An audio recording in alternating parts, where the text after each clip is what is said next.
I was just saying the one time my mom wasn't on my side at school was when Mr. Benner, I'll never forget, second grade, it was parent-teacher conference.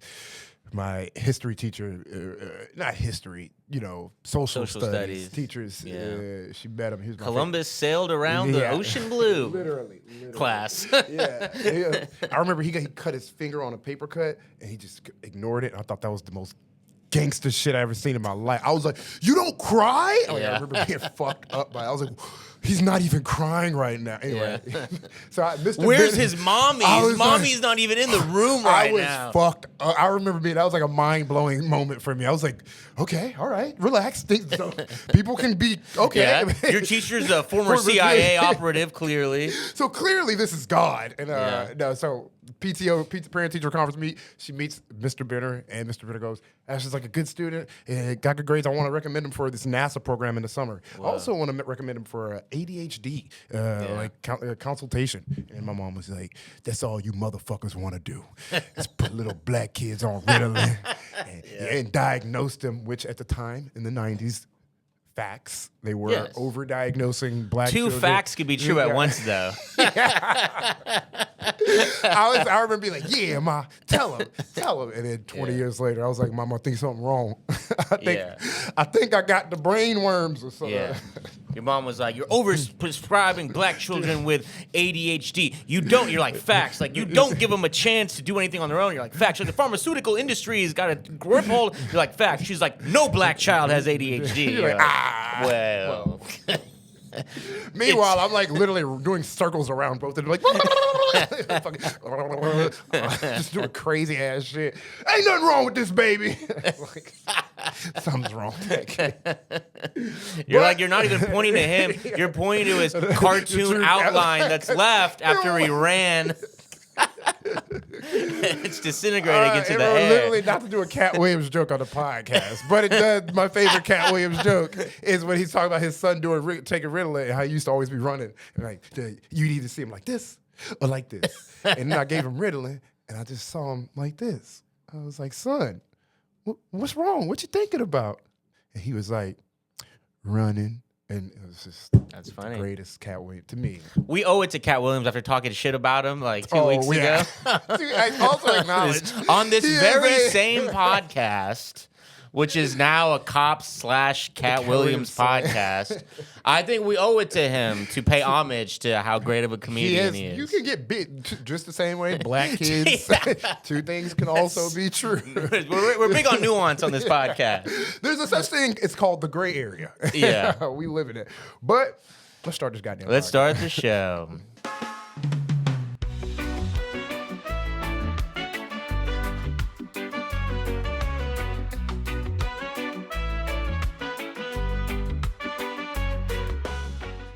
Welcome to KAWPS, the podcast. Every week, me and Ashton. We snitch on cops. Yes. We snitch on cops. We find all the local stories about the police every week, and we attempt to present what the fuck the cops did to us in America week by week, and to really do that in the best way possible. We start every week with this, the headline roundup. Here are the police-involved headlines of the week, the ones at least that we could find. Starting out, cops in Orlando, Florida will not face any charges for a police chase that led to the death of an innocent bystander, R.I.P. Gerald Neal. Cops in Brentwood, California are under investigation after the death of a 72-year-old grandmother, R.I.P. Yolanda Ramirez. Cops in Fairfax, Virginia fatally run over a hit-and-run victim,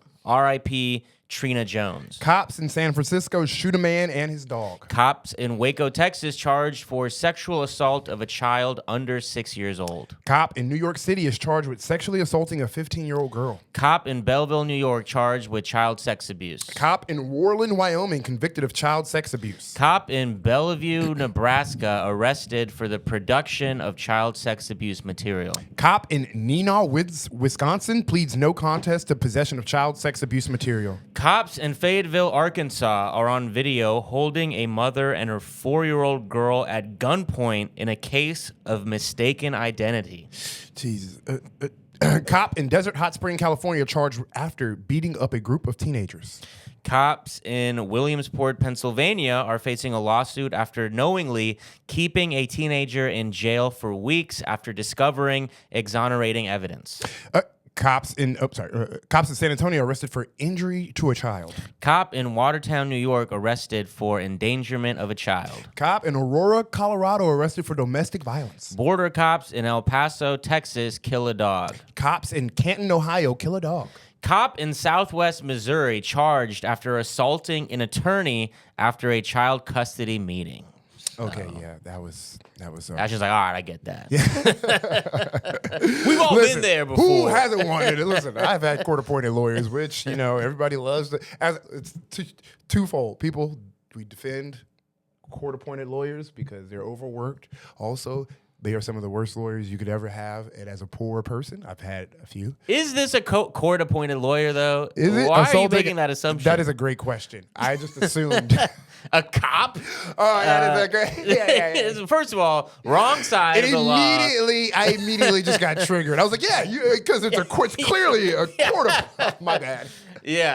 My bad. Immediately empathizing with someone who'd want to beat up their own lawyer. Yeah, because obviously you're getting the shitty. Okay.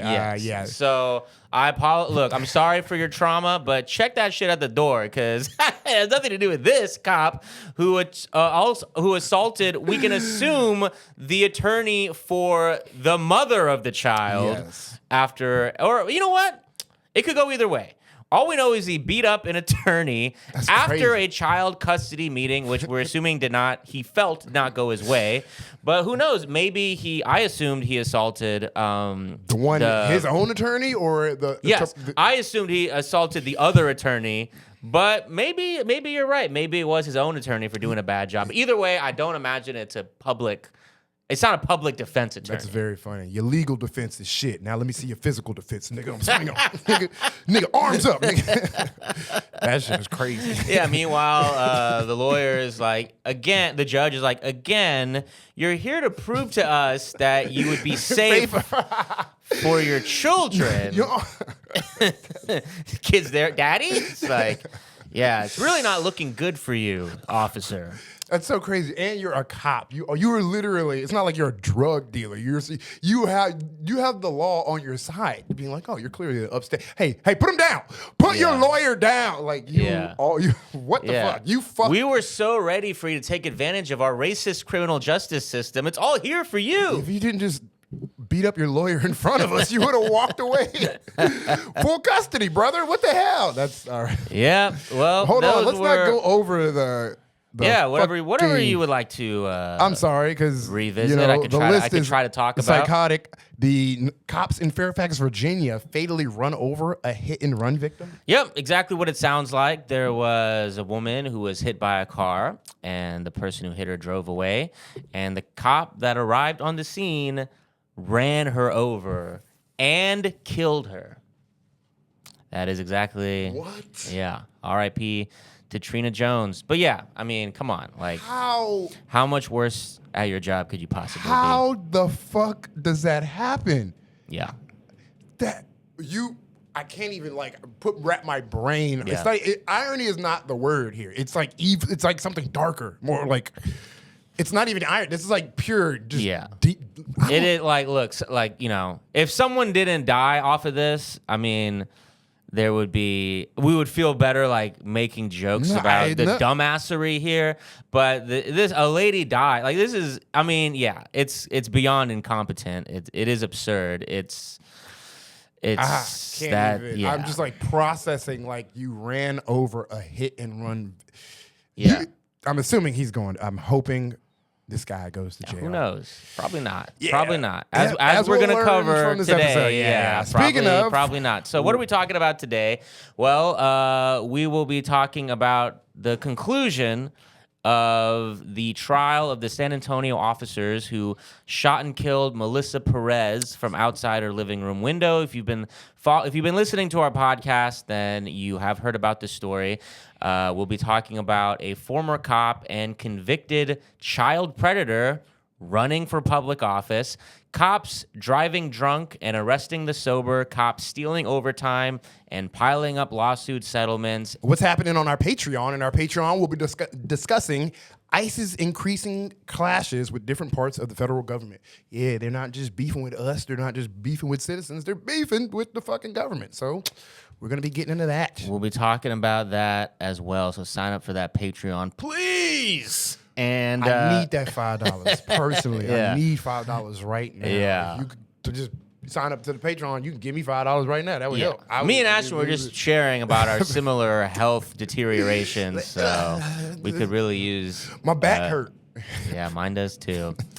So before we dive into any of these stories, quick couple updates on previous stories. So we covered a couple weeks ago, you probably saw it on your phone, the insane viral video of the Baltimore cop. The video starts, he's just seems to be trying to run over a person. White cop, black dude, and just trying to mow him down. And apparently the story was that he was trying to talk to this guy, and the guy walked away, which you generally have the right to do, unless you're being detained for like an actual cause, which seems like he didn't have that cause because he wasn't trying to put him in handcuffs. He was trying to fucking run him over with his car. I promise you, if I'm not being detained by a cop, I'm walking away. I ain't got nothing to say to your ass. What the hell? Well, that cop has now officially been indicted and charged with murder. So how you going to jail, nigga? There you go. Well, we don't know about that. I forgot cops and Ashton keeps forgetting about I keep forgetting America. the whole podcast, the whole idea. The whole podcast. Yeah. Like ha. Oh yeah, that's right. This. Yes. You get a get out of jail free card for everything. And then this was a This was a story that we covered about Flock, and if you remember, the lady in Denver, I believe, or around Colorado, who was falsely accused by a cop standing at her door saying he had pictures of her using Flock ALPR cameras that show that she stole Amazon packages from someone. And it turned out that was not her. Very shoddy police work. Well, it turns out that cop was previously fired from another department for shoddy police work, which is hilarious. It's hilarious that you could get, if you're a cop, you could get fired from a job and then hired for the same exact job, next zip code over. And it is hilarious that he got fired. You know, you think about a cop getting fired, you usually imagine like, oh, he like last righted a black 12-year-old girl, you know, or did something horrifically violent, and you're fair to assume that. But in this case, if you read the details, failed to take reports from citizens as required by policy, failed to Mirandize a juvenile suspect. He was just bad at like just the day-to-day of being a cop, which he was again by falsely doing all this police work, did all the calculations, and got the wrong answer. So it is rare to, I mean, I don't know, like, it's crazy. We cover so many stories where cops just have, like, they can't be moved from their position. So for them to fire him genuinely because he's bad, it sounds actually just kind of unbelievable. Yeah. They have he's like, wait, my qualified immunity. Yeah, but like, exactly, yeah. You suck. They're like, we read the investigation into your violent racism, and honestly, we don't have really a problem with that at all. It's just the fact that you seem to just suck. You seem to just kind of be a dumbass. Yeah, you know what? I mean, I want more black people arrested. You just suck at that, like at the job. You can't be this dumb. That's at least, look at Officer Jones right here. He's dumb, but he's an appropriate amount of dumb for the job. I mean, really, he's like, now I know it seems like we don't have standards around here, and I gotta admit we don't. But you don't even meet the imaginary standard. We now have standards. We've established a new standard. We call it the U standard. You're the line now. Before this, we didn't have any. Now we found our the borders. We finally have a single reform here at this department. Anyways, let's go into today's stories. Okay, we going to Texas. Okay, hopefully, is this a fun one? We're going to San Antonio. Let me do a quick little. So if we have talked about this before, the story of Meliessa Perez, who I'll just summarize the background real quick. At her apartment complex, she was going through a mental health episode. That's always step one of getting killed by the cops, is having a mental health problem. And she cut the wire of the fire alarm at her department. Mm-hmm. So clearly that's something you can't do. Police were called, and she started talking to the police. Clearly wasn't making sense. You could tell from the body cam footage that she has something going on mentally. So she walks away from the police. They're chasing after her. Aggressively, of course. Hey, lady! That's what he says. Hey, lady! Like, come on.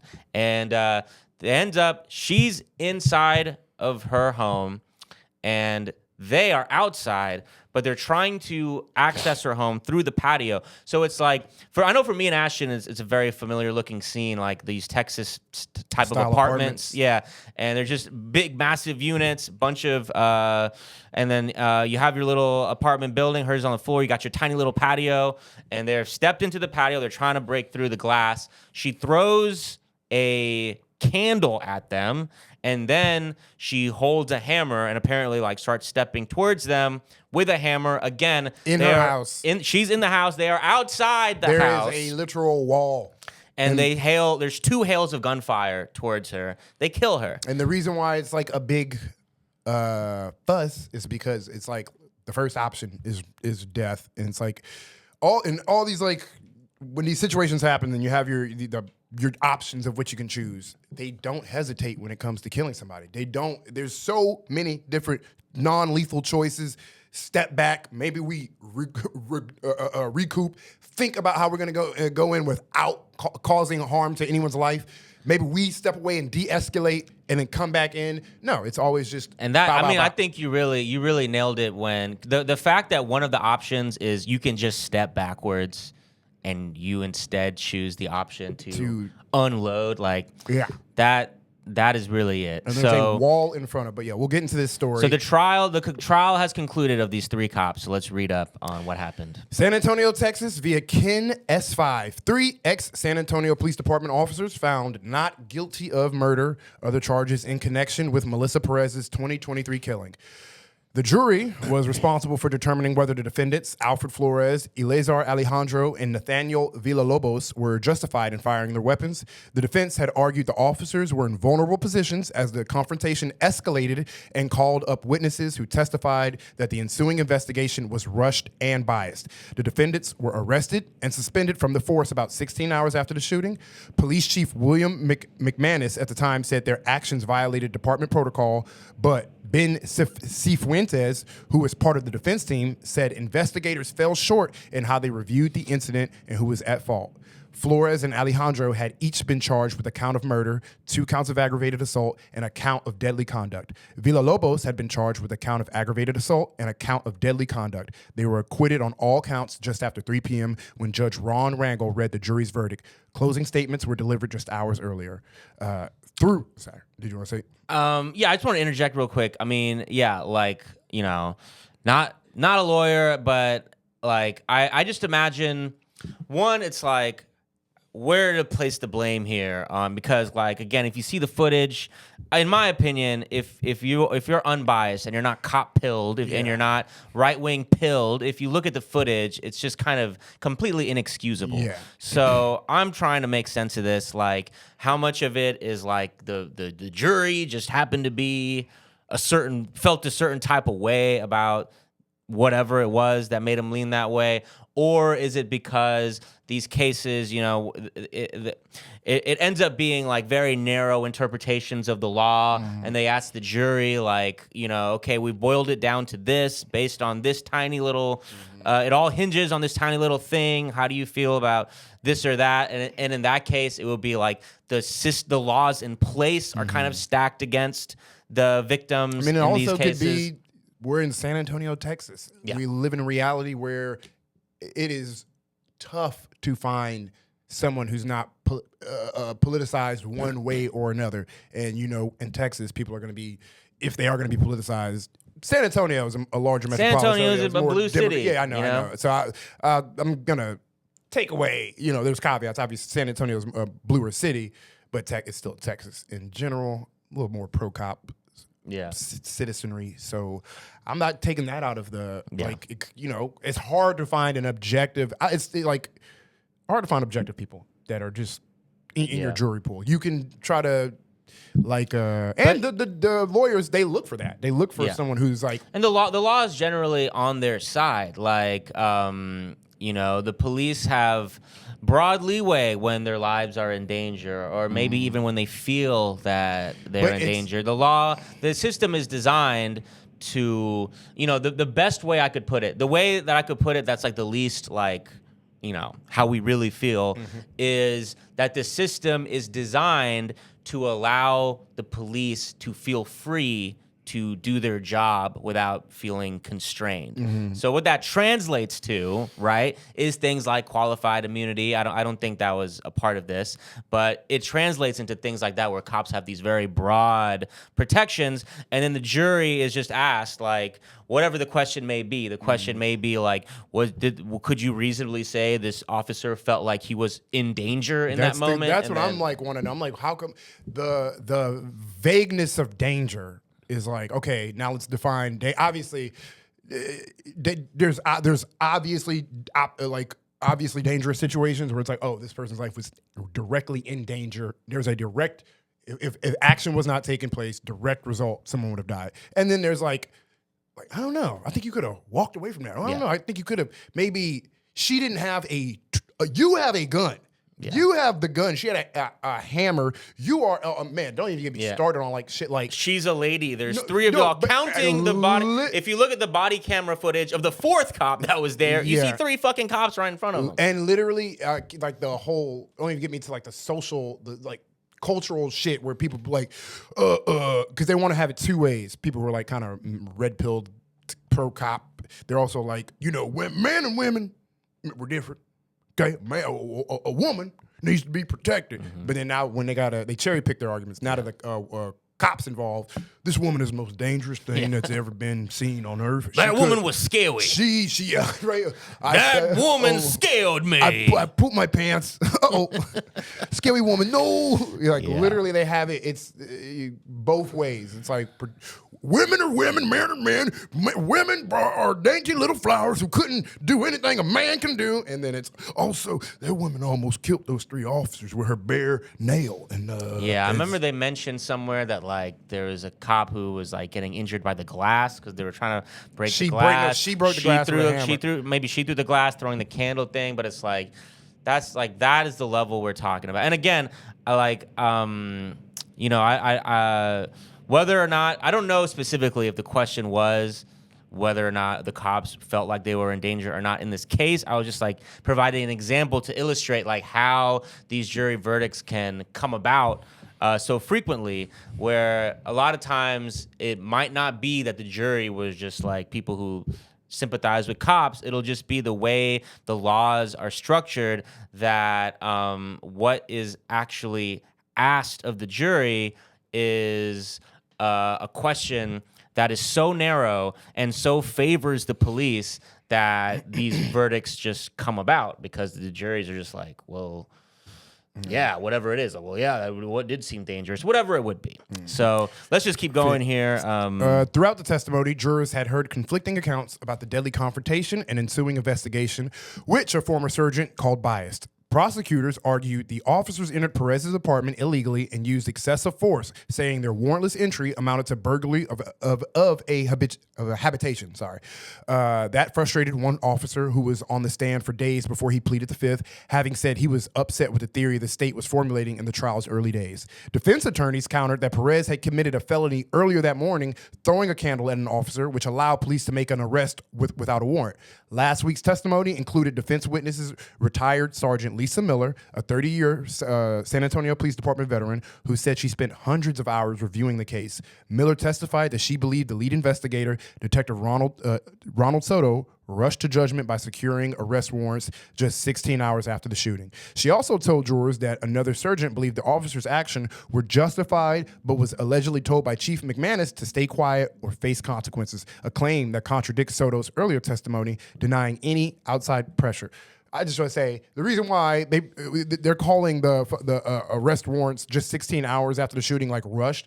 That's because it's a situation where you look at the footage and immediately go, oh yeah, these guys fucking did not have to kill this lady. Yeah, that's why it wasn't rushed. It was just so obvious, and then the machinery of police unions and all that shit gets involved, and now it seems like that's sort of the absurdity of all this. It's like. On one side is the system that's very complex and obviously favors the system itself, which is the police. And on the other side is just like the reality of you just look at this raw footage and it's just it's crazy. Yeah.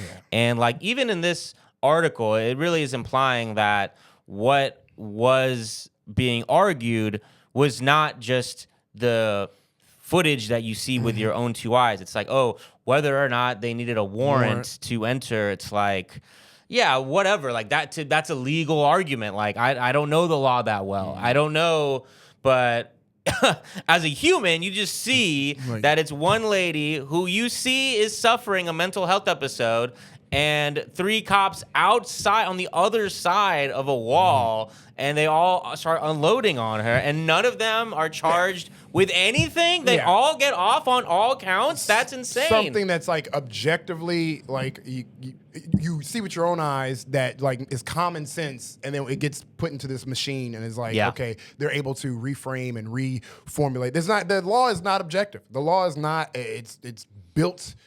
It's built for results it wants, damn near. So like, yeah, we sit here in confusion, like what the fuck? I saw the sky is blue, and then they're like, actually the sky is red, and I have lawyers who are testify against the sky being blue, and it's just we feel gaslit, we feel insane. Why? It's another day in America, just feeling fucking psychotic, trying to process how they're able to get to this conclusion when you look at the footage. That's just so obviously they killed that lady. But I'm going to finish this. Officer Travis Thompson, who responded to the scene that night, testified earlier that he and Villalobos were answering a call for an officer in trouble and that one of the officers had been hit by glass. Jurors were shown body camera video of the chaotic moments before the shooting. Basically, 3 cops got off scot-free killing the lady. Yeah. So R.I.P. to Meliessa Perez. Yeah. Remember, don't have a mental health episode in America if you don't want to fucking... Yeah. And, you know, the family, I mean, that's just fucking brutal. Like one of the reporters I was watching said that, like, the daughter, like, immediately just got out of the courtroom, like, right when they announced the verdict. Didn't talk to no one in the family has talked to the media about this yet. I haven't, because no one in the media none of the family has talked to the media yet. We don't know like what their next steps are, if they're going to take any next legal steps, if they're going to try to appeal this decision. And the only thing I saw on anything happening in some sort of aftermath here is the defense, is the cop's defense attorney saying, kind of vaguely threatening, saying that they're thinking about what they're going to do next, whether they're going to file like a countersuit against the city or, you know, keep going with their victimhood over here. So that fucking sucks. No real way around that. But we're going to move now to Orlando, Florida, and we're going to cover kind of a slew of stories that revolve around a theme that we've discussed on this podcast and we'll continue discussing because it continues happening, and it's crazy. It's about cops constantly all over the country arresting sober drivers for DUI. And so many towns and states have reported on this in a localized fashion, but I haven't really seen any like broad like analysis of like what is going on broadly. So we're gonna start here with the opposite side of this coin. In Orlando, Florida, reading here from WFTV. 9 investigates finds hundreds of Florida law enforcement officers have been caught driving drunk. So it's not that they're just arresting us for driving sober. They're out here having a good hell of a time driving drunk. So a driver traveling on Old Kings Road in Palm Coast was concerned when they spotted a silver Nissan Titan all over the road in the middle of the night. They told the 911 dispatcher that the driver had gone onto a curb and was now in a McDonald's parking lot. The driver was a Daytona Beach police officer. He told deputies when they arrived to find his truck on a curb and crash into a utility pole that a woman had been driving the truck. That woman was nowhere to be found. Yeah. Yeah. When all else fails. She was Asian. Just fucking going through every Don't worry, stereotype. I know all the beer cans on the ground, and me with my hands currently on the steering wheel. It looks a little suspicious but trust me, it was a woman. It was a woman. She ran away. You know how women are, always driving and running away from us. Dad. So the woman was nowhere to be found. It's cases like this that prompted 9 investigates to start looking into law enforcement officers arrested for driving under the influence earlier this year. And by the way, I love this. Doing this podcast has really given me an appreciation for all the local news stations out there doing real investigative reporting like this shit right here. So shout out 9 investigates. So they looked into it. 9 Investigates has been digging into this for 7 months and found case after case of officers getting jammed up and caught driving drunk. And the hundreds that we found where an officer lost their certification or it was suspended, all those hundreds may not even be all of them. Like there's probably way more. WFTV found officers got pulled over for DUI, but only faced department discipline and not an arrest. Another was allowed to call a friend to drive him home. And some officers pleaded down to a reckless driving ticket with no DUI arrest on their record. 9 Investigates filed dozens of public records requests, wondering just how often those sworn to protect the public are instead putting other drivers at risk.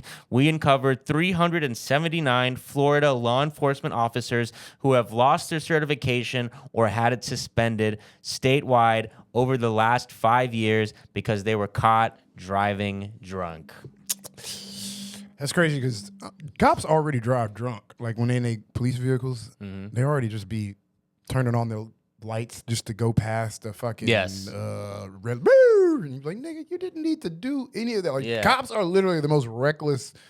Drivers. They pull us over for texting while driving. They got a laptop. They got a whole fucking home entertainment system in their car. Sir, you have a 53-inch screen TV. Yeah, dude, playing Call of Duty and shit. You got Fortnite going on. Yeah, no, that shit always blows me. I'm like, and of course, cops are drinking and driving. Like, of course they are. Like, I'm constantly coming across. Cops are like, we're a rapist. Yeah, exactly. Okay. I'm driving around with vials, meeting up with children.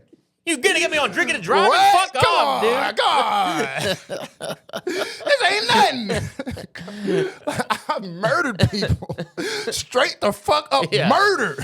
He's like, officer, is that a bottle of vodka on the? He's like, oh, you wish it was a bottle of vodka. Ew, disgusting. All right, you know what we actually do? We actually are gonna take you to jail. This is gross. I thought it was foam. Thought it was Grey Goose. No. But yeah, of course, cops be drinking and driving. Just like you said, like the shit I want to get drunk tonight. Sorry. The shit that they do get caught doing, like when I'm, rounding up articles for each episode every week, there's so many of cops getting caught drinking and driving, and I don't include them on the headline roundup because they just simply don't make the cut. Yeah. It's like they're out here raping children and murdering grandmas, as we'll see later in this very episode. So yeah, the drinking and driving doesn't even make the cut. Matter of fact, it had to make a super cut where hundreds of them were. Yes, exactly. We had to put them all in one story. Yeah, we can't have our whole episode be the headline roundup. Cop caught drunk. Cop caught drunk. Cop caught drunk. That's what it would be. So of course they're drinking and driving, and when they get caught, they get like suspended.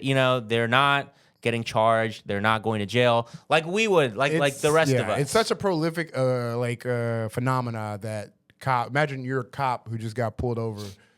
You're drunk and you got pulled over by another cop, and he's like, registration license for the officer. And like, nigga, you drunk too? Like, it's like a snake eating tail of drunkenness. Like, you back of my vehicle, you get in back of my vehicle. It's like fighting each other. So I hope some type of Scooby-Doo shenanigans would happen like that. Yeah. And speaking of, two more stories from this week that relate to drinking and driving, but relate to the other side of it, of cops. And this is happening all over. In Colorado, in Georgia, in Tennessee, we'll be talking about. In Hawaii, we'll also be talking about today. But all over, there are isolated cities and states where the local news is investigating how many of their drivers are being arrested and charged with DUI when they are completely sober. So this is happening all over the fucking country. So first, we'll be reading from Hawaii News Now. Internal memo warned that officers were arresting sober drivers for DUI, but the practice has continued. So Honolulu is one of the places where this is an ongoing phenomenon that they're investigating. And here's the most recent story that even internally they knew this was happening. A high-ranking Honolulu... Stop arresting these sober people, guys. Can we please stop? Guys, this is just a man who's just like, sir, I am completely speaking English. I am like, that's so funny to me. They're all like, they're all like in their beer pong game, like, dude. Here comes this fucking buzzkill. Well, okay, if you're not drunk, what's going on with your face? I'm just cross-eyed, bro. I'm just... Tell it to the judge. What? I forgot about the cross-eyed cop character that you've been working on. That he keeps pitching to me. The cop thinks a guy who's cross-eyed is drunk. That's I get it. He's cross-eyed. What a genius bit that I've done. Sorry. Look, you didn't yes-and me last episode. I'm not yes-anding you this episode. I forgot. I'm sorry. All right. So, a high-ranking Honolulu police officer warned the department that sober drivers were being arrested for DUI, but the practice continued despite the alert. On February 26, 2024, then HPD Major Mike Lambert hand-delivered a memo to Assistant Chief Calvin Tong. The department called for an investigation into cases where officers arrested drivers for operating a vehicle under the influence of intoxicants despite breath alcohol results of 0.0. That's right. They're literally making them blow, and they get a 0.0. How do you even... And they're like, oh, you're going to jail, buddy. 0.0, that means it's a 0% chance you're sober right now, buddy. That's what that means. Sounds like another broken field sobriety test. Yeah. Clearly it's broken. Yeah. We're going to go arrest the CEO of this company right after this. Lambert conducted an internal audit, checking all DUI arrests in the prior year where drivers were released and never charged. The audit identified 166 instances, with 36 being strictly alcohol-related cases. This is so fucked up. Yes. This is just wholeheartedly fucked. Like, damn, they're just clearly... Sorry. Yeah, they're just clearly doing it like they're not even being charged. Yeah, they're being arrested. I mean, but that's the better case scenario. The worser case scenario is when they fucking do get charged. That also happens. Jesus. So of those alcohol-related cases, 11 involved officers who reported smelling alcohol coming from the vehicle. It's coming from your breath, nigga. Yeah. Some smells like my favorite whiskey around here. Yeah. What the? Something smells like 12 shots of SoCo around here. The officer gives his field sobriety and says 0.0. Oh, something's wrong. Let me try 8.6. All right, we're using this one. Yeah. We're going to go with this one. You're under arrest. So, okay. Of those alcohol-related cases, 11 involved officers who reported smelling alcohol coming from the vehicle rather from the driver, making field sobriety tests unjustified, according to the memo. The warning came 2 months after HNN Investigates exposed the issue with the arrest of Amin Fupele, apologies for pronunciation, and others who were jailed despite having no alcohol in their system. Quote, somebody should get in trouble if they squashed it, though, because that major made a major allegation. It should have been investigated, said Jonathan Burge, an attorney and former HPD officer. HPD provided a list of DUI arrests that took place after Lambert sent the memo. HNN Investigates found 82 more arrests where drivers were released, not charged, with breath results of 0.0. Yeah, this is crazy. That's so fucked up. Just ruining their record like that. That's so. They can't even DUI. You can't even go into Canada with a DUI. Damn. They won't even let. Now these people can't even. So stone sober, just picked up your kids from work. Now this fucking drunk cop pulls you over. Like, how many drinks have I had, or fuck? Yeah. Drive me home. Drive me to the precinct. Here, take us to jail. Yeah. He's like, you're going to jail, but first you're driving. You're gonna be first of all right. Let's be safe now. Why are you in the back seat? I need to sleep a little. Let's not be reckless. You take the keys. You know what? Why don't you drop me off at home first? Actually, yeah, stop by this bar real quick. I want to grab a couple. Stop by. We'll do a couple of shots. Me and you, bro. Couple rounds. Then you drop me off home. Tuck me in. Is that my ex-wife? Oh, no, it wasn't. Sorry. Damn, a drunk. We're going to prank call my ex-wife. We're going to toilet paper her house. You're going to drive me home, tuck me in, then you're going to drive yourself to jail. You got that, buddy? Training day, but it's just Denzel's and alcohol. King Kong! It's 2 p.m. He's at a fucking... He's just in a fucking playground. King Kong! They got shit on me. I'm putting cases on all you motherfuckers. This kid's at a jungle gym. Yeah. Sir. So, if you're asking why this is happening, so the next article sheds some light on it. I mean, we've talked about why before, but this next article coming out of Tennessee actually addresses some of those questions, thank God. So, reading here from WSMV. WSMV always does great work on the police.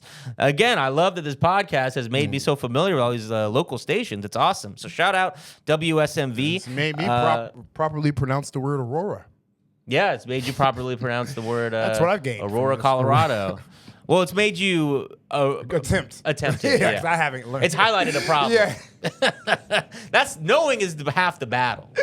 I mostly go, I still said that wrong. Yeah. So, Aurora. former Tennessee troopers say DUI quotas led to arrests of sober drivers. Former Tennessee Highway Patrol. So again, both these stories have in common is the internal element of that. There are cops as part of both these departments who are saying that there's a problem here, and still that's not enough for the problem to stop. So former Tennessee Highway Patrol troopers say there's a reason so many innocent people have been arrested for DUI in Tennessee. And I looked it up, and their last reporting, they counted 600 on record, completely sober, arrested for DUI. Crazy. So here's what they say. Internal quotas and pressure to make arrests. Surprise, surprise. Ashley Smith and Adam Potts, both former THP troopers, told WSMV4 Investigates that the repeated insistence to increase DUI arrests is inadvertently resulting in innocent people being charged with DUIs. WSMV4 Investigates obtained internal maps emailed to troopers in the Jackson district and recorded audio from a troopers meeting in Chattanooga. So this is pretty cool. They recorded audio, which Smith and Potts say reveals the department's insistence that DUI arrests increase. In the recorded meeting, officials told troopers to, quote, arrest every DUI that you can get your hands on and, quote, load the jail full of them. What? The meeting, led by Captain Patrick Turner out of Chattanooga, stipulated that troopers on the midnight shift will be required to make 100 DUI arrests each year. Each one person? Yes. Jesus. That's what it seems to me, yeah. Despite the recorded statements, the Tennessee Highway Patrol told WSMV4 Investigates in an email that, quote, the Tennessee Highway Patrol does not have or use quotas for traffic stops, citations, or arrests. However, emails obtained through the Open Records Act show Captain Bruce McCarley sent out maps this year with the subject line DUI map. The maps showed every county in District 8 and every trooper with a number next to their name. The former troopers said that the number represented DUI arrests made by each officer. The former troopers said that troopers are incentivized to increase DUI arrests when earning overtime, specifically for drunk driving enforcement. Quote, the advantage of arresting somebody, whether they are really drunk or not, is I continue to get that premium overtime. So that's what we've talked about before on this podcast, that lawyers have pointed out. So this is the first time that I know of that we have cops actually pointing this out. That they're like, it's the overtime. Yes, before when we talked about this, it was lawyers who were pointing out that, first of all, cops love their fucking overtime. We'll be talking more about that later on this episode. But when cops are about to get off, their shift is about to end, an easy way to get overtime, if you're a DUI cop, is just fucking pull over someone. Pull over someone, accuse them of DUI, go in, do all the paperwork, check them in, get that extra time logged, and guess what? There's more bonus overtime available, because then when you show up to court to be a witness after this person that you knowingly falsely accused of DUI, potentially ruining their life, when you go in to be a witness, you get paid more overtime to do that. Doesn't matter that they get off because there was absolutely no evidence. You got paid overtime. And so that's a part of it. And then, of course, the quotas. The quotas that every police department will say, we don't have quotas. We don't do quotas. That would be illegal to do quotas. But guess what? They fucking do quotas. Who's going to lock us up? We the one with the keys. Exactly. So, I'm going to, all right, call me. I'll go to jail. Yeah. Got myself out. Yeah, exactly. Uh-oh. Yeah. Now what? Yeah. Fuck. Yeah. So overtime. It is a fucking specter that is like causing so many I'm sure it's not just DUI arrests that cops are taking advantage of overtime for. I'm sure there's other. I bet this is just one avenue. Of course, they take advantage of their overtime with DUI arrests and shit like that. But yeah, damn, that's crazy. That was a crazy run. Now, so cops. So what do we learn? Cops are drinking on the job. They're arresting sober people. Yeah, and they making some sweet bread while doing it. Yeah, damn. You know what I love? You know what I love doing? Getting all liquored up, having a good time with my boys, arresting the innocent. Going out, nothing beats it. Couple of shots, couple of sunrises. Last night was mad real. Last night was a movie, y'all. On Instagram stories with all these completely dead sober people next to them, like not laughing, not smiling. Next story, they got handcuffs on them. Next story, they're in the precinct. Blackout, you wake up with a pile of money and just 18 people in jail. Fuck, last night was crazy. How many people did you arrest? Did you have to arrest like 20 people, bro? Fuck. You were on where you were lit. Dude, that's why you're the man, bro. He's like, who wants shots? Bah, bah, bah. Fucking niggas up. But let's move on. Got to keep this podcast going. We're going to California, Brentwood to be exact, via ABC News. Investigation underway. This is a fucked up story. You can fucking mentally prepare. Investigation underway after 72-year-old East Bay woman dies after interaction with police. The Contra Costa County District Attorney's Office is investigating a Brentwood police arrest in September that may have led to the death of a 72-year-old woman. In a statement released on the Brentwood Police Department Facebook page, police say they were called to the home on Broderick Drive for a family dispute and that a family member had made a citizen's arrest. When officers arrived, they say Yolanda Ramirez attempted to flee the scene. Police and an attorney for the family have a different story about what happened next. 1 week later, Ramirez's family took her off life support. Yolanda Ramirez, 72, was a wife, a mother, and a grandmother. Loving, kind, warm, said her son, Rich Ramirez. Ramirez says on September 26th, Yolanda went to her brother's home to pick him up for a medical appointment. One of the witnesses heard, "Hey, Ruben, this is Yolanda," said Ramirez. Brentwood police say a family member called them to the home for a dispute. One of the witnesses saw my mom handcuffed on her knees. They were looking through her purse, looking through the car, searching the car, said Ramirez. According to a claim filed by Melissa Nold, an attorney the family hired, an officer believed to be Police Officers Association president Aaron Peachman violently struck Yolanda Ramirez's head on the window of the patrol car and possibly slammed her legs in the car door before leaving her unattended. Within minutes, an ambulance arrived and multiple police officers and EMTs carried Ramirez out of the car, covered in vomit and appearing to be unconscious. According to the claim filed, police did not call our family, said Ramirez.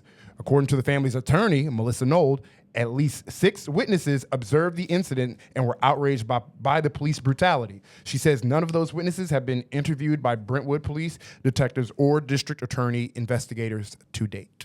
Yeah, which is to me very damning. Like a lady mysteriously died on an open street in a neighborhood, and there were several witnesses. And this type of if we know anything about what police work is supposed to be, they would be interviewing those witnesses. No stone what unturned. happened? What happened to this lady? Yeah. But police are doing none of that. Yeah, because they know they would get the answers they don't want us to hear. The cops smashed her head, a 72-year-old woman. Yeah. So it's interesting trying to piece this story together based on different reports. But so apparently what had happened was, so it started out as a family dispute. So this lady, I want to get her name right, Yolanda Ramirez, 72 years old, showed up at her sister's home saying that she's taking like their brother to a doctor appointment.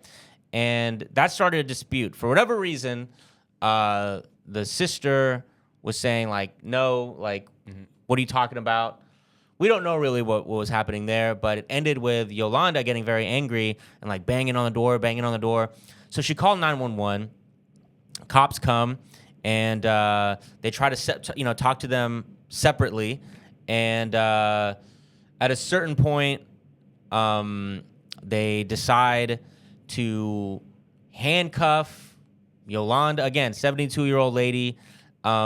And there's the interesting thing about this, like what me and you constantly talk about on this podcast, is the new level of a surveillance state that we're in right now. And that has come from like private surveillance. The fact that you can have a camera outside your house means everyone has a camera. Every business has a camera outside their house. We're all being recorded constantly. And so that's how they were able to put together this interaction with Yolanda and the police. Not because of the police's body cam footage. They haven't released that. But all of these neighbors were able to record pieces of it from their houses. Damn. And so you don't really see, it's hard to really make out what's going on, of course, because it's from a distance and it's there's no sound. But you don't really see like Yolanda like trying to run away or trying to attack a cop. But next thing you know, she's being handcuffed. They take her down to another part of the street to like book her, like put her in the car. And a neighbor was describing like this struggle with this lady where multiple cops had to like violently throw her in the car. That's where you assume she hit her head. So a couple things there off top. It's just like how the need for violence against a 72-year-old lady, because again, it's like, even if she's being annoying, even if she's not cooperating right away, at what point are we supposed to believe that you feel that you're under threat, that you feel you're in some sort of a danger where it needs to be this sort of violent situation where we got to manhandle this old lady, throw her in the back of the car, multiple cops? Nuance doesn't strike these cops' brain. It's just the violent protocol. Yes. We got one protocol. We got one command. Yeah. If you don't listen to my command, then I'm beating your fucking ass. It don't matter if you're 72 years old. You know, I mean, come on. We saw the fucking BLM protest when they were pushing the old people down. You remember when they pushed that old dude down? Just a pool of blood. Buffalo. That was in Buffalo, New York. They don't clearly. It's like, I don't know who cops regard as sacred. Like, dude, like, I don't know who they. Yeah. You would think like, okay, chill. Yes, anybody can commit crimes. Yes, anybody is subject to arrest for sure. But it's like, what point do you? They have no gauge of strength. It's always overwhelming force. It's always overwhelming force. There's no like a 72-year-old woman. You need 6 people to fucking get a 72-year-old woman in a car. I don't know why I highly doubt that. I don't just the cops describe people when they have to handle them. They just turn into like fucking Yeah. And at what Hulks. point? And at what point is there a need to take this lady to jail? Like, what sort of crime was she committed? What danger to the community? Like we need to lock her up for the safety of our society. It's like, at what point? And then the final thing here that you can see from the video surveillance from the neighbors is that once they threw her in the back of the car, it's harder to see exactly, whatever, like her hitting her head and stuff. But you see them violently put her in the car. But then what you do clearly see is they leave her unattended for like 45 minutes. Mm-hmm. So again, not really seeming to have the welfare of the community in mind, especially a 72-year-old lady you just manhandled. And so they found her at that point. She needed to go to the hospital. And then they eventually took her off life support. So. They arrested the mail lady by my house on fucking like what's today? Say Sunday. Fucking they arrested the mail lady on Tuesday. What the fuck? That's what I said. I was like, what the fuck? I was working on my computer and I just could hear a bunch of commotion. It was late at night too. I don't know what was going on. Why this mail lady was delivering mail at fucking 8 p.m. But I went outside and I went on my balcony to look down. Tons of cops and everybody in the streets was like, "Man, y'all don't gotta be treating the mail lady like that. That's crazy." Like they just kept I agree. saying, "How you do the mail lady like that?" And like they had them. I don't know what I re-downloaded Citizens app just to figure out what the How fuck. Many times? This is like you're like people are like, I have to re-download Tinder again. Oh my god, there's been a rough couple of weeks. Really missing Ashley right now. This is you re-downloading and deleting Citizens app every fucking other week, dude. That's because my you gotta get a hold of yourself, bro. I gotta get a hold of my neighborhood. you gotta go to therapy, dude. No, my street need therapy. Nigga. I need to be finding out what's going on. We could do a podcast of just your neighborhood, bro. I have footage of cops right now in my phone taking the mail bags. I'll show it to you after the podcast. Just taking the mail bags and putting them in their police cruiser. What? Yes. What? Like all 6, and all the man. Everybody else. How you gonna do that? Like they had her like six cops tied up and just threw her in, like straight up like what are those bands they use for fucking when they tie you up? They just had her all. The zip tie? In the zip tie, and like threw in the back of the car. The mail, like, and I just thought, it wasn't funny because it was really violent. But just obviously, you hear somebody go, "Man, don't do the mail lady like that." In a vacuum, that was funny. But the situation was fucking not. It was, and then I was like, it really is the mail lady. Anyway, I say all that to say, they don't give a fuck about. It's just the range of people I've seen them assault. Yeah. 72-year-olds, male ladies, it don't matter. If once they get you in their grasp, they just they fuck you. It's like Mambo number 5, dude. A little bit of Monica, a little bit of Erica. Every single woman in your neighborhood has been beat up by the police. But we should move on. Yeah. So I mean, and this is also will be an unfolding story as well. So. Really unfortunate. R.I.P. to Yolanda Ramirez. And where are we going now? Let's see. Back to New Orleans. We're going to New Orleans. So, another story out of New Orleans. Reading here from WVUE. Undercover cameras catch New Orleans police officers at home while clocking hours. Damn. So, another overtime story over here. I would respect it if you weren't a piece of shit. I wouldn't give a fuck. I'd respect it if I wasn't paying your fucking salary, dude. Yeah. Now I'm the boss. I'm the boss who's like, hey, whoa. Bitch, get up. Whoa. No stealing. You're stealing my time, bro. That's a fucking crime. You got time to lean. You got time to Stop a bank robbery? I don't fucking know. Oh, shit. Yeah. If you got time to lean, you got time to go on Indeed.com and find a new job, for God's sake. Okay. New Orleans Police Department's highest overtime earner, Sergeant Henry Burke, collected $245,903. Oh, that's the cop who shows up with the rims that keep spinning. That's the cop who shows up with the gold chain and the gold teeth. And why is this cop so fucking rich? My God. Why is your gun golden? Getting arrested, nigga. They got gold handcuffs. Come on, player. Get my PT crew. This nigga cop car is an Escalade with fucking diamonds on my taser. Diamonds on my nightstick. Yes, daddy. Oh, that's one of my bitches. Why is she in the cop car? Yeah, where'd I get this chain? Working 54 hours a day for the New York Police or New Orleans Police Department. Nigga got a bulletproof mink coat on, baby. Oh, this is alpaca, baby. All right, NOPD pay records show Burke earned nearly $250,000 despite a base salary of just over $83,000. Burke earned $121,460 in overtime last year, more than his regular salary. He was not alone among NOPD officers collecting substantial overtime pay. In 2024, 23 NOPD officers earned more in overtime than their base salary. Crazy. Of course, and they'll never stop. So they get absurd. that. What? The majority were senior police officers, including Brandon Coleman, whose base salary was just over $64K in 2024. But with overtime and other pay, Coleman collected $217,000. That is such a drastic difference in Those are two lifestyle. different jobs, bro. Those are two different classes of society. Exactly. You were taxed at different rates. That's not even what? What?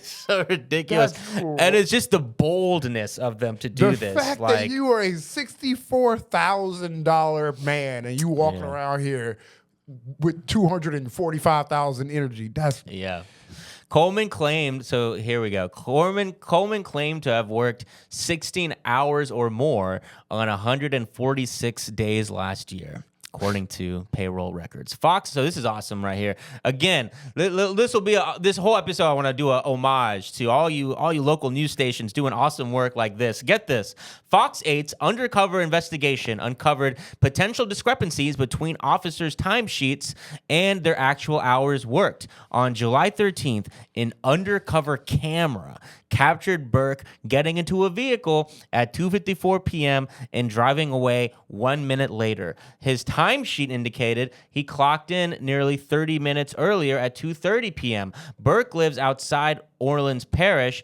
and a typical trip from his house to his NOPD station takes about 25 minutes.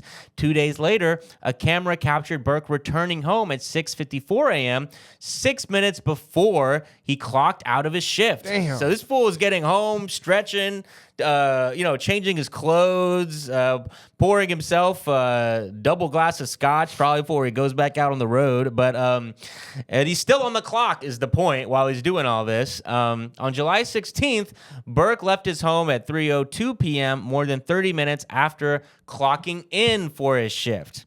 NOPD Chief Ann Kirkpatrick says officers are not on duty when they are driving home from work. Quote, when their duty hour has come to an end, they're off duty. They have take-home vehicles, so they drive home. They're not on duty while they're driving home, Kirkpatrick said. On July 22nd, Coleman's initial timesheet indicated he worked a 16-hour-plus shift from 6:25 a.m. until 11 p.m., but video showed him entering his unit at 10:08 a.m., hours after clocking in. On July 28th, Coleman discovered the undercover camera. Despite finding it, the next day, Coleman clocked in at 6:25 a.m., but didn't leave his home until 7:41 a.m. Which means he clearly has something else that they should be investigating. He probably was like, all right, I got to stop that coke operation. Fuck. Okay. He's not even thinking about the... Shit. I really should unshackle that family in my basement. Got me. He's like, okay. He's not even thinking about the overtime shit. He's like, okay, flush all the drugs. He's like, go home, unshackle the family, and then clock out of work. Nigga, what? Imagine finding the camera. I would shit myself if I'm finding a fucking undercover. Oh my God, somebody's watching me. Yeah, it's a camera. It says, "Oh shit, Fox 8 Live, secret hidden camera." God damn it. 245,000. Nigga, I wouldn't pay Superman that much money. I'd be like, yo, dog, we're gonna have to cut you. You're just gonna have to not patrol Florida. Superman, look, we get it. There's no more crime on the streets. He really ruined the vibes here, dude. We used to have a good time. I mean, 245,000. That just seems like a lot. Yeah. Just you better solve every crime in the fucking city. Yeah. Like 245. And is police the only job where like you can just log your own overtime? You know what I mean? Like normally you ask for permission to work overtime because it costs money to work overtime.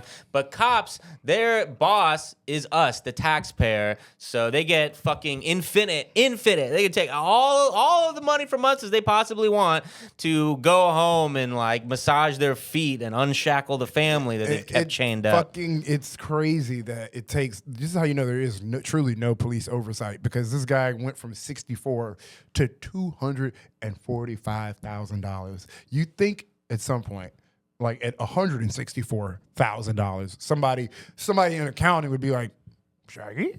Yeah. But they just let it go on for another $100,000. And it's just like physical proof that this is how long. I feel like this number, 64 to 245, just shows you how little police oversight there is. This man made triple his fucking. Triple his salary. If you weren't a cop, and like Joffer said, if you weren't, and anyone listening who has a job, like, can you just log in your own overtime? I know the answer. Fuck no, you can't do that shit. I cannot. It's ridiculous. Also, Also, aren't you salary? Like, I don't know. I thought salary people, you just. Wow, I never even clocked that. That's a great point. Overtime is for hourly worker. So how the fuck does that? I'm just the little I know. I thought salary. Because I work overtime, but I don't get paid extra. I just get paid my salary. So I used to be a teacher. That's fucking so much fucking overtime that you're fucking working there, and you don't get shit for that. And I don't do overtime. I'm just kidding. I'm very lazy. You don't do Daily Show overtime. I don't. You're not out there investigating, doing your own research on the streets. Come here, Curtis Lewa. Why I oughta? He's like, oh no, the Daily Show writing staff is on to me. No, I would have gotten away with it too if it wasn't for you Daily Show writing staff working overtime on these streets. The gag is here's the tea on that bit. All right, kind of close to true.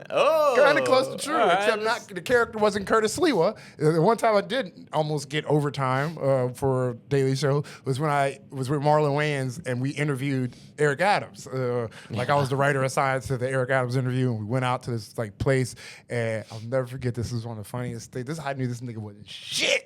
This nigga ain't shit.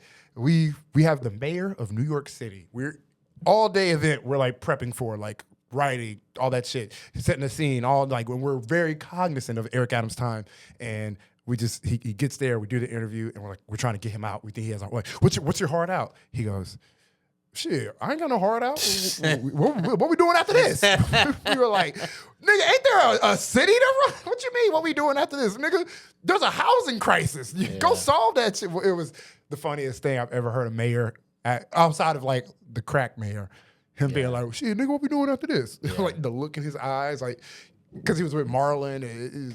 I got a story also. When I was on Redacted Tonight, I went, also overtime work, didn't get paid for it, but I went when the yellow cab drivers were on strike because their medallions were artificially inflated by the city of New York. So the debt they had for those medallions went from like $10,000 to like $500,000. And cab drivers were literally committing suicide over this because the debt was insane and crippling. And so these cab drivers are going on a hunger strike over this shit because It's life or death. That's the point. That's the point it was. So I went to go interview them, and guess who also was there, also on hunger strike. I think I know the answer. Was Assemblyman at the time, Assemblyman Zoran Mamdani. Zaza Marijuana? Yeah. So that was the first time I met him. I met him a couple times out on the streets. That was the first time I met him, and I was like, "Oh, this cat's sharp. This cat's going places." Did you think he was? Huh? Did he have the aura then? He had aura. Yeah. So shout out to Zoran. Shout out to the new caliphate of New York City. And stand, baby. And let's keep going. We gotta go. Going to Chicago. More talk about where our tax dollars are going. Via WGN, $172 million and counting. What taxpayers spent on misconduct claims tied to one Chicago detective. And we've been covering this sort of case by case a little bit on our Patreon. And that was written like a riddle, kind of, because $172 million was a headline, but basically, one Chicago detective is causing Chicago $172 million Crazy. to the taxpayers. But the Chicago City Council is expected to approve a $17 million settlement in another wrongful conviction case involving a notorious former Chicago police detective.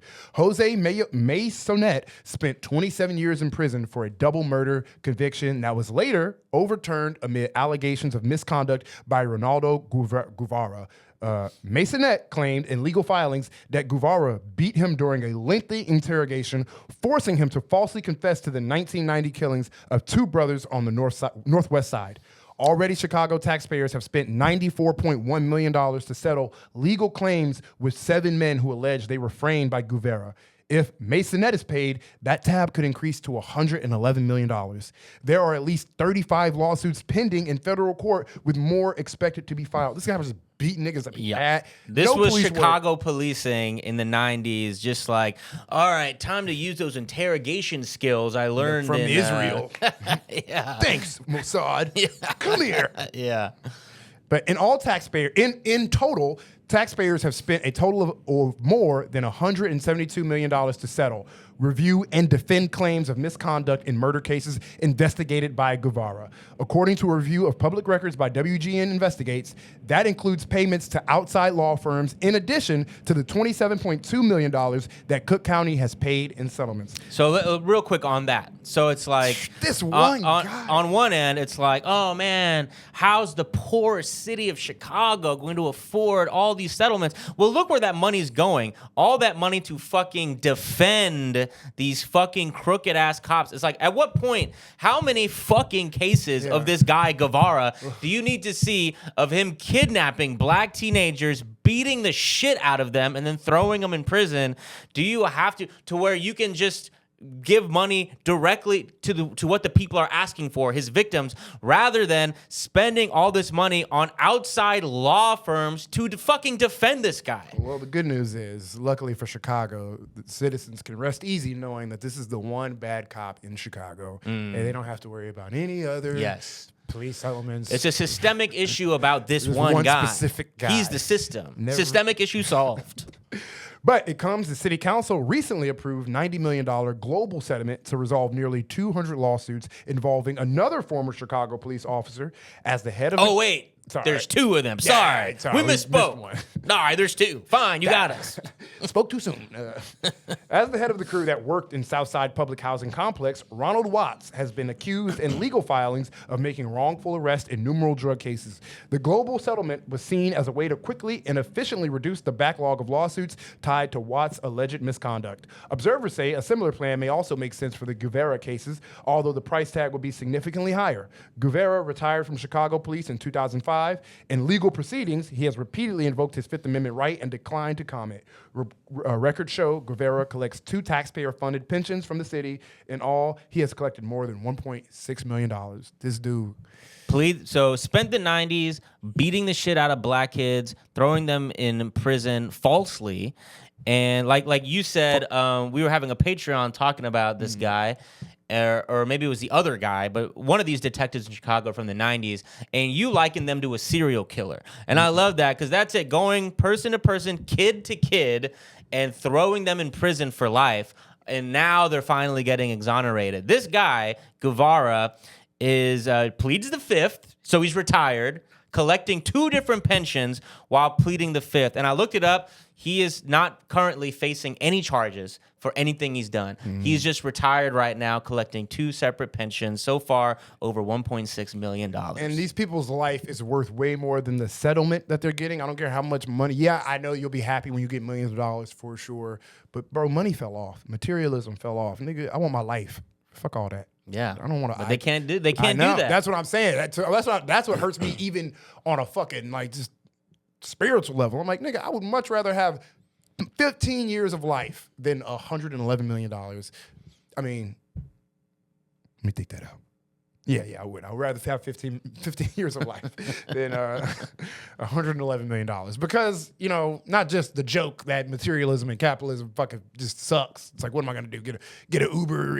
Yeah, paying for my life is one thing, but I'd rather have that life to live than millions of dollars. But this dude took that option away from these people. Yeah. Guevara, and then the other guy they mentioned, Watts. So he has been convicted of everything that he did, and he spent 22 months in jail. 22 fucking months. Yeah. You should spend the accumulated amount of time that you gave other people. If we gotta have prisons, look, I imagine a world where our prison system is vastly different than what we got right now. And I think that makes me a prison abolitionist. The type of jail system we got right now, I want to get rid of that. I want to replace it with something humane and restorative. But if we gotta have these prisons, might as well include these fucking guys who are throwing innocent people in there. That seems fair to me. We should. I don't know. God this damn. is fucked up. That is wholeheartedly fucked up. Like, this is like the most, I don't even know what the judicial system thinks is evil anymore. Like, this is one of the most evil things you could fucking do. Like, as a person with this power that we give you, they've always used it. They always use their power in bad ways. But this is literally the inverse of what you should be doing with the power we gave you. You're supposed to be locking up criminals. You're locking up innocent people and collecting checks. This is like the picture of corrupt policing. Like, this is like, look at this. His crew that worked in Southside Public Housing Complex. So Southside Chicago Public Housing Complex, kidnapping black kids, throwing them in an interrogation room, beating the shit out of them to get a false confession, and then throwing them in prison only for them to be exonerated decades later. Like, this is the exact thing that people imagine when they're thinking about corrupt policing. Yeah, this is fucked up, but... And so that's some of our tax dollars going to those settlements. The rest of our tax dollars go into those very cops' overtime, because they work hard overtime going and patrolling these projects in black neighborhoods. I mean, they deserve $245,000. That's how I feel. Crazy part, he was drunk the whole time. Sorry, I was a little buzzed. Yeah. My bad. Oh, 90s? Dude, I was blacked out that whole time. Dude. Come on, who remembers the night? We were all locking up black kids. We were all in the South Side Project, right? Guys, come on. You were there. You weren't? Shit. Oh, you're investigating me. Nice to meet you, but I've done some investigating myself. God damn. But we got to move on. Yeah, we're going to Athens, Georgia. That's where we're rounding out this episode. Yeah, we spent this podcast in the South. Yes, we did. So we'll be reading here from Classic City News, article entitled "Former Police Officer Convicted of Child Molestation Running for Athens-Clarke County Commission." A former Athens police officer is seeking to become a county commissioner while awaiting trial for allegedly molesting a child. Chris Ward was fired from the Athens-Clarke County in 2015 when he came under investigation for allegedly molesting a 13-year-old boy. My opponent says I'm a pedophile, and he's right. This message was approved by NAMBLA. What's the pedophile organization? Is that NAMBLA? NAMBLA, yeah. But that's like Fox News right now. What is a pedophile? Come on. I know. I mean, in this world of labels and judgment, they're literally doing the age-old what is 15. Yeah, bitch, it's 15. What are we saying? Yeah. What is 15 really? Yeah. Do I have to like? Well, let me ask you this question: what's 15 plus 4? That's 19, and that's legal. Now, yep, in discussion. Well, let's go back here. An Athens jury found him guilty in 2018, and a judge sentenced him to 55 years in prison. Ward successfully appealed on grounds of ineffective assistance of counsel during the trial, and the Georgia Court of Appeals agreed to order him a new trial. What? Hold on. That's so fucking funny. That's just like, man, my lawyer couldn't really. He was like, man, you look guilty as hell. Yeah, exactly. I don't know if I can do Yeah. that. Judge, my lawyer keeps saying can't. gross. They presented Exhibit I need a A, retrial. and my lawyer went, ugh. That can't be fair. That's not fair, right? That's not fair? Judge is like, all right, I guess that's not fair. So funny. He's just like, my trial. Can't any? Maybe I gotta look into. Your Honor, my lawyer has me in a headlock currently.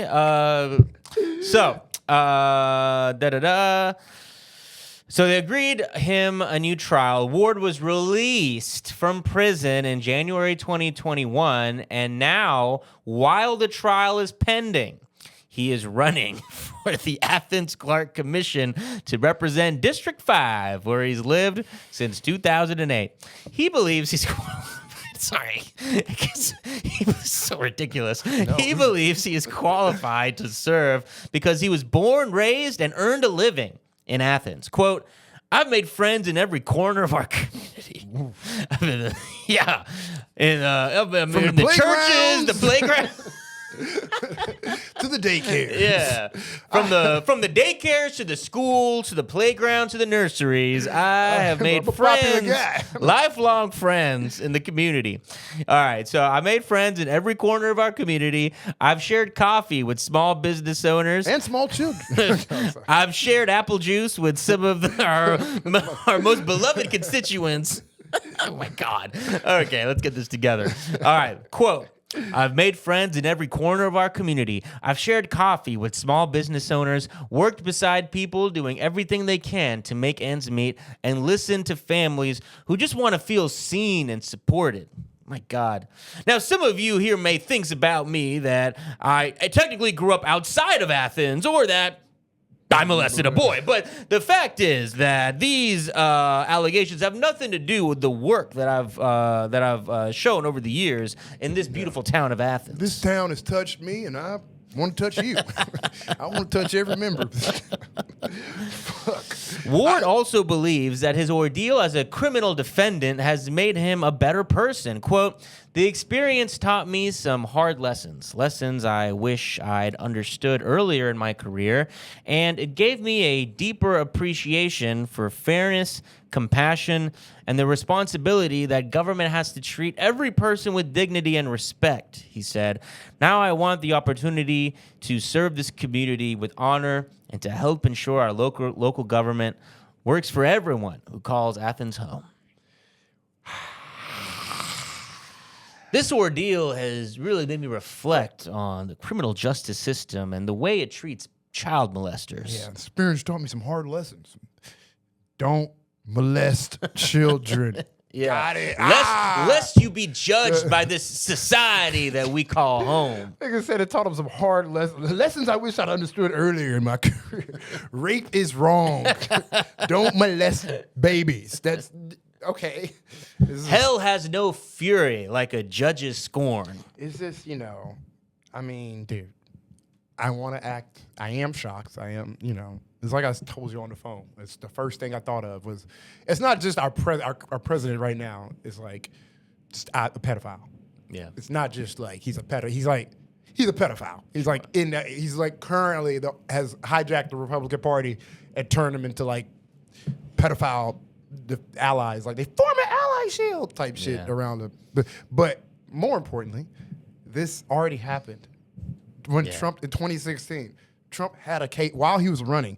He had a case with a little being accused, some girl of him molesting a little girl, real life in the courts while he was running in 2016, and it got dismissed. I don't know if it got dismissed, but it got swept under the rug, whatever. Yeah. But he had a child molestation case while he was running. But what Trump had also is like a giant bag of religious. No, well, yes, but also, so yes, that is very relevant. Yes, very rich, and also a religious-like following and base. Yes. That, as we have seen and are currently seeing, like, look at it as their identity.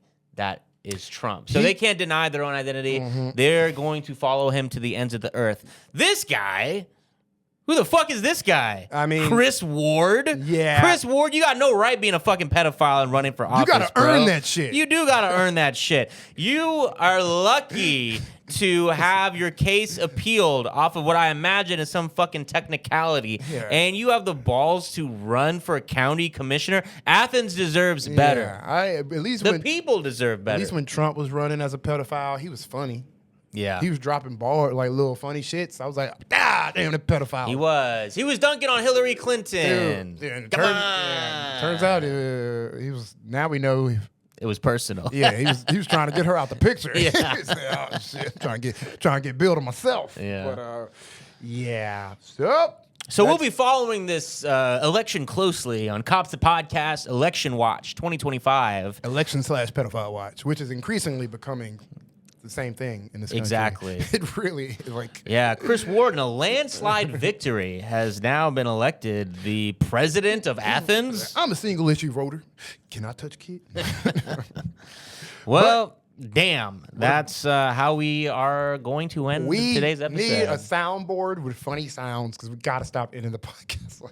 like I think the soundboard. Ashton, what funny sound would you use okay, so, in like, this scenario? Maybe not in this scenario, but if flock like we do Flocka stories, we got to have a Waka Flocka button. Okay. Like a Flocka. I feel like that would be fun. That's a good one. I'm gonna have to think on this pedophile right. one because this one's that's you know.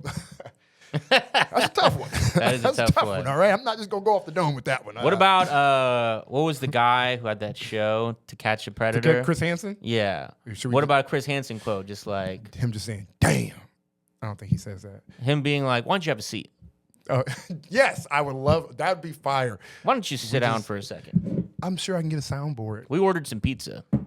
Yeah, I'm down for a Chris Hansen soundboard. All right. I Well, wanted- coming soon. We just got to get some. If y'all send us some funny Chris Hansen clips that are pedophile related. Thank you.